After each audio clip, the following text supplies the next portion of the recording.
Alhamdulillahirabbil alamin wassalatu wassalamu ala asyrafil anbiya wal mursalin nabiyina Muhammadin wa alihi wa sahbihi wa man tabi'ahum bi ihsanin ila yaumiddin. Taqabbalallahu minna wa minkum. Semoga Allah menerima amal kita dan amal kita semua, kalian semuanya. Di hari raya Idul Fitr ada adab-adab yang harus kita ketahui bersama. Apa itu? Adab-adab itu adalah yang pertama, hendaknya disunahkan kita mandi di pagi hari sebelum kita pergi.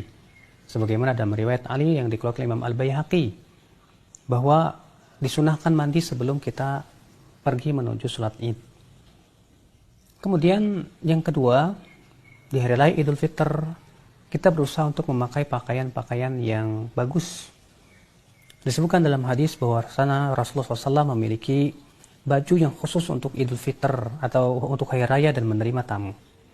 Nah, di sini harus digarisbawahi bahwa baju tersebut adalah baju yang bagus, tidak perlu harus baju yang baru. Karena itu yang Rasulullah SAW lakukan. Kemudian yang ketiga adabnya adalah kita makan dulu sebelum kita berangkat untuk pergi sholat. Dan riwayat Abu Daud disebutkan bahwa Rasulullah SAW sebelum berangkat sholat, beliau memakan beberapa kurma dulu di hari raya Idul Fitr. Adapun di hari raya Idul Adha, maka tidak disunahkan demikian. Kemudian setelah itu kita berangkat menuju tempat sholat dengan berjalan kaki. Karena sunnahnya demikian, karena Rasul dan para sahabatnya berjalan kaki menuju tempat sholat.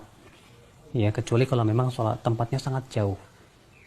Yang jelas ya, sangat dianjurkan kita untuk sholat atau pergi dengan berjalan kaki. Dan di perjalanan kita memperbanyak takbir.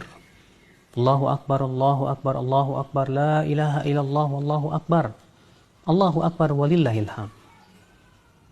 Kemudian akhwat Islam azakumullah, sesampainya kita di tempat lapangan, kita terus bertakbir sampai kemudian imam pun dia memulai sholatnya. Dan sholat Id atas pendapat yang kuat adalah fardu ain. Ya, kenapa? Karena Rasulullah SAW memerintahkan seluruh kaum muslimin termasuk wanita-wanita yang dipingit dan wanita haid untuk menyaksikan yaitu sholat Id.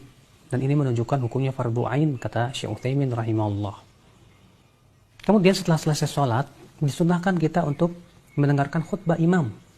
Dan mendengar khutbah imam ini kata para ulama hukumnya sunnah saja, tidak sampai wajib. Namun kalau kita menghadirinya tentu itu lebih baik. Nah, bagaimana kalau ternyata hari Id bertepatan dengan hari Jumat? Maka ketahuilah bahwa hari raya Id, sholat Id itu sudah mewakili sholat Jumat. Maka dari itulah tidak diwajibkan kita untuk sholat Jumat setelah itu. Tapi kalau ternyata kita melaksanakan sholat Jumat itu lebih baik lagi. Makanya kata Rasulullah SAW, ya, hari ini telah bertepatan antara Jumat dan sholat Id atau hari raya. Maka siapa di antara kalian yang mau sholat Jumat silahkan. Wa inna lamujammi'un, adapun kami tetap melaksanakan sholat Jumat. Artinya penyelenggara tetap mengadakan memberikan fasilitas untuk orang yang ingin sholat Jumat. Nah, sekarang kalau sholat Jumat itu gugur, apakah sholat zuhur gugur? Ikhtilaf para ulama.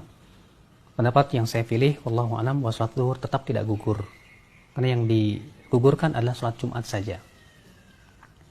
Ikhwatul Islam azakumullah wa iyyakum. Kemudian setelah sholat Id, kita pun kemudian diperbolehkan untuk saling memberikan tahniah, yaitu selamat.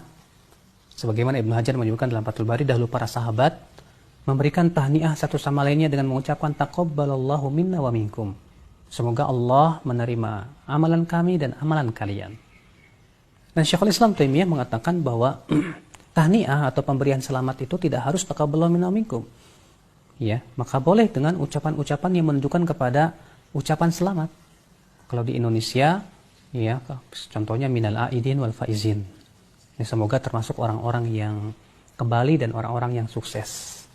Ya, adapun meminta maaf itu telah dijelaskan oleh Rasulullah SAW waktunya dan batasannya. Bahwa minta maaf itu kalau kita punya salah sama orang. Kata Rasulullah, man kanat indahu madlamatun, siapa yang mempunyai atau pernah berbuat zalim kepada manusia, falyatahallal minhul yaum, maka hendaklah ia minta maaf hari ini juga, kata Rasulullah SAW. Berarti tidak dikhususkan pada waktu tertentu.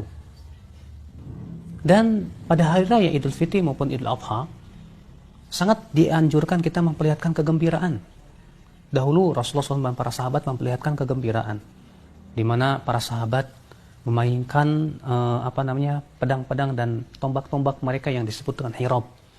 Bahkan disebutkan ada sedikit tariannya.